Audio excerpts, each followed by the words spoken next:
नमस्कार दोस्तों, आप सभी का स्वागत है मेरे YouTube चैनल चमकेश क्लासेस पे। दोस्तों, आज इस वीडियो में हम railway NTPC under graduate exam 7 अगस्त 2025 को फर्स्ट शिफ्ट में जो क्वेश्चंस आए थे, ये डाटा पूरा इकट्ठा करके आपको एक फॉर्मेट में आपको प्रोवाइड कर रहे हैं। इसमें क्वेश्चन का आंसर भी बताएंगे और उससे संबंधित जो है प्रश्नों को बताएंगे, ताकि आने वाले एग्ज़ाम में उसमें से कुछ क्वेश्चन जो है आपको लग जाए। तो वीडियो को बहुत ध्यान से देखिए। चलिए देखते हैं। पहला प्रश्न देखते हैं, 38वें राष्ट्रीय खेलों का आयोजन किस स्थान पर हुआ था? तो इसका आयोजन गोवा में 2023 में हुआ था और 37वां राष्ट्रीय खेल जो है गुजरात में 2022 में हुआ था। और पहला राष्ट्रीय खेल 1924 लाहौर में हुआ था। सर्वाधिक पदक जो है महाराष्ट्र ने 2023 में जीता था। आगे देखते हैं। अगला प्रश्न जो आया था, अनुच्छेद 48 से किससे संबंधित है? तो अनुच्छेद 48 से पर्यावरण और वन संरक्षण से संबंधित है। 42वें संविधान संशोधन 1976 के तहत इसे क्या है जोड़ा गया था। राज्य के नीति निर्देशक तत्वों में इसे शामिल किया गया है। नागरिकों का भी ये जो कर्तव्य है, और ये किस में दिया हुआ है? अनुच्छेद 51 AG में दिया हुआ है। अगला प्रश्न जो पूछा गया था, 61वां संविधान संशोधन किससे संबंधित है? तो ये मतदान का जो उम्र है 21 से घटाकर 18 वर्ष किया गया था। इसे लागू जो है 28 मार्च 1989 में किया गया था। अनुच्छेद 326 में संशोधन करके किया गया था और उद्देश्य था युवाओं की भागीदारी को बढ़ाना। भारत में सबसे बड़ी प्रतिमा स्टैचू ऑफ यूनिटी है, 182 मीटर ऊंची है। इसका अनावरण जो है 31 अक्टूबर 2018 को किया गया था। सरदार वल्लभ भाई की प्रतिमा है। अगला प्रश्न जो आया था, भारत का कौन सा राज्य किससे संबंधित है? तो ये डाटा पूरा क्लियर नहीं है, आप देख लीजिए। आसाम जो है चाय से, शायद यही पूछा था इसमें।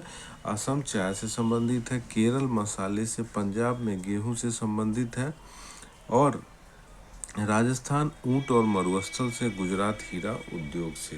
तो ये आगामी एग्जाम्स में ऐसे क्वेश्चन जो है पूछ सकते हैं, तो इनको भी याद करना जरूरी है।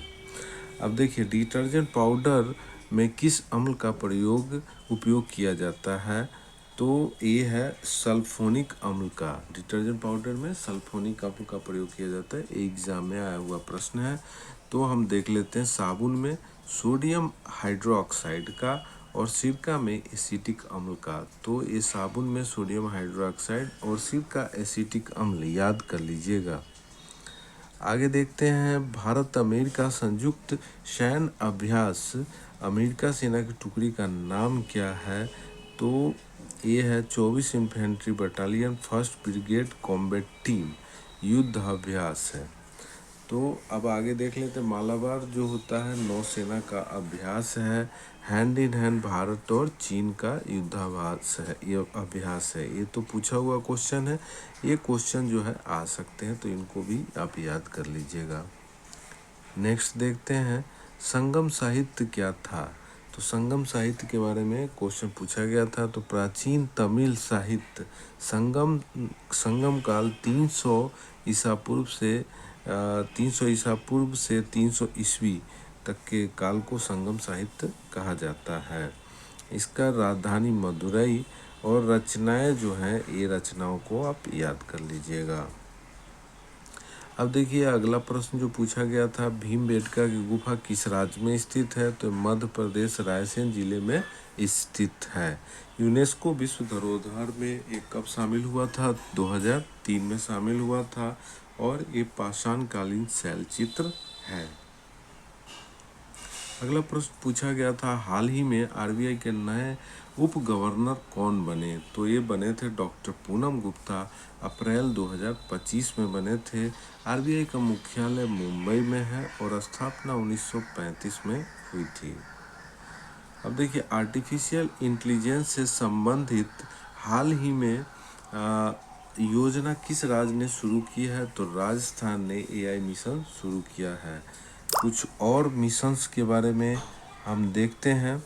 तो जैसे एआई पॉलिसी जो है, ये तेलंगाना ने शुरू किया है 2020 में, और भारत सरकार ने इंडिया एआई मिशन 2024 शुरू किया है। अब देखिए अगला प्रश्न जो पूछा था, राज्य का सबसे बड़ा विधि अधिकारी कौन होता है? तो महाधिवक्ता होता है, एडवोकेट जनरल होता है। किस अनुच्छेद में दिया हुआ है? ये अनुच्छेद भी ये आगामी एग्जाम में पूछ सकता है, तो 165 याद कर लीजिएगा।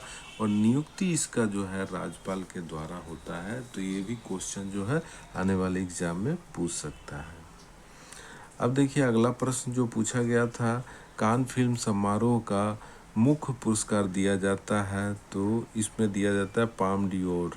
पाम डियोर जो है इसका मुख्य पुरस्कार है, और यह फ्रांस में दिया जाता है, फ्रांस, और आरंभ इसका 1946 में हुआ था, तो ये भी याद कर लीजिएगा।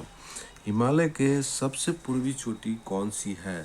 तो नामचा बारवा जो है सबसे पूर्वी चोटी है, और ऊंचाई इसकी है 7,782 मीटर, और स्थान जो है अरुणाचल प्रदेश और तिब्बत सीमा पे है। तो ये दोनों भी इम्पोर्टेंट है, इसको याद कर लीजिएगा।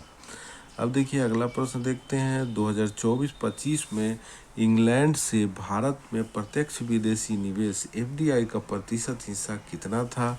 तो 6% था। और सर्वाधिक जो एसबीआई का जो निवेश था वो सिंगापुर में, आने वाले एग्ज़ाम के लिए काफ़ी इम्पोर्टेंट है। और क्षेत्र जो है तो सेवा और सॉफ्टवेयर में सर्वाधिक इन्वेस्टमेंट हुआ है। अगला प्रश्न जो आया था वो देख लेते हैं, कौन सी किसी भी राज्य की मुख्यमंत्री किसके प्रति उत्तरदायी होता है? तो राज्य के विधान सभा के प्रति उत्तरदायी होता है। और ये किस अनुच्छेद में लिखा हुआ है? तो 164, और कार्यकाल 5 वर्ष होता है।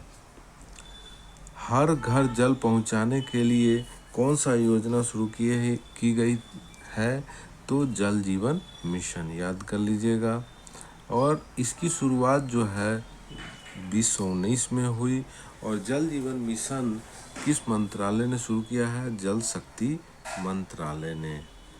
अगला प्रश्न जो एग्जाम में पूछा गया है, प्रधानमंत्री मातृ वंदना योजना की शुरुआत कब हुई थी? तो 1917 में। ये महिला एवं बाल विकास मंत्रालय द्वारा हुआ था। और गर्भवती महिलाओं को वित्तीय सहायता इसमें दिया जाता है, और पहली संतान तक ही इसमें मिलता है। अब देखिए राडार का प्रयोग किस मंत्रालय ने सड़क निर्माण में किया था? तो सड़क परिवहन एवं राजमार्ग मंत्रालय ने, और सटीक सर्वेक्षण के लिए किया था, और नितिन गडकरी जी ने 1920-25 में किया है। अब देखिए बौद्ध धर्म में एकल कथा का संग्रह कहाँ मिलता है? तो जातक कथाओं में, पाली भाषा में लिखा हुआ है। और 3 पिटक हैं, विनय सूक्त और अभिधम्म पिटक, और 4 आर्य सत्य हैं। तो ये तो क्वेश्चन पूछा गया है एग्जाम में, अभी इनमें से क्वेश्चन आ सकता है, तो इसको ध्यान रख लीजिएगा। अब देखिए किशनगंज में क्या मिलता है? तो चाय की खेती होती है, बिहार का प्रमुख चाय क्षेत्र है, असम सीमा के पास है। तो इससे भी क्वेश्चन जो है, ये क्वेश्चन एग्जाम में पूछा गया है। हरित क्रांति में अग्रणी राज्य कौन सा था? तो पंजाब। और हरित क्रांति कब से कब तक हुआ था? 1966 से 67। और वैज्ञानिक MS स्वामीनाथन। तो ये क्वेश्चन जो है ये पूछ सकता है आगामी एग्जाम में। अगला प्रश्न जो पूछा गया था, 1987 में फलों के रस में मिलाने के लिए किस कृत्रिम पदार्थ का अनुमति दी गई थी? तो कृत्रिम मिठास की। नेक्स्ट प्रश्न क्या पूछा था, कटिबंधीय सदाबहार वन कहाँ पाए जाते हैं? तो पश्चिमी घाट, अंडमान निकोबार और उत्तर पूर्व भारत में पाया जाता है। भारत के पूर्वी हिमालय का नाम क्या है? तो पटकोई बुम नामचा बारवा क्षेत्र है। इब्न बतूता कौन थे? मोरक्को के प्रसिद्ध यात्री 14वीं सदी में भारत आए थे, और रिहला यात्रा वृत्तांत लिखा था इन्होंने। और भारत आए थे उस समय कौन था शासक? मोहम्मद बिन तुगलक के समय आए थे, दिल्ली में काजी भी ये नियुक्त हुए थे। अगला प्रश्न जो एग्जाम में पूछा गया है, 1947 से 1991 तक भारत की अर्थव्यवस्था मुख्यतः किस पर निर्भर थी? तो कृषि पे निर्भर थी। कंप्यूटर का स्क्रीन के बैकग्राउंड को क्या कहा जाता है? तो वॉल पेपर कहा जाता है। देखिए, ये जो प्रश्न थे ये एनटीपीसी यूजी 7 अगस्त के फर्स्ट शिफ्ट में पूछे गए थे। ऐसे ही क्वेश्चनों को जो आगामी एग्ज़ाम में जो आने वाले एग्ज़ाम में जो क्वेश्चन सब जो आएंगे आपके स्टडी की सुविधा के लिए आपको प्रोवाइड कराते रहेंगे। मिलते हैं फिर अगले वीडियो में, तब तक के लिए नमस्कार, बाय, जय हिंद, जय भारत।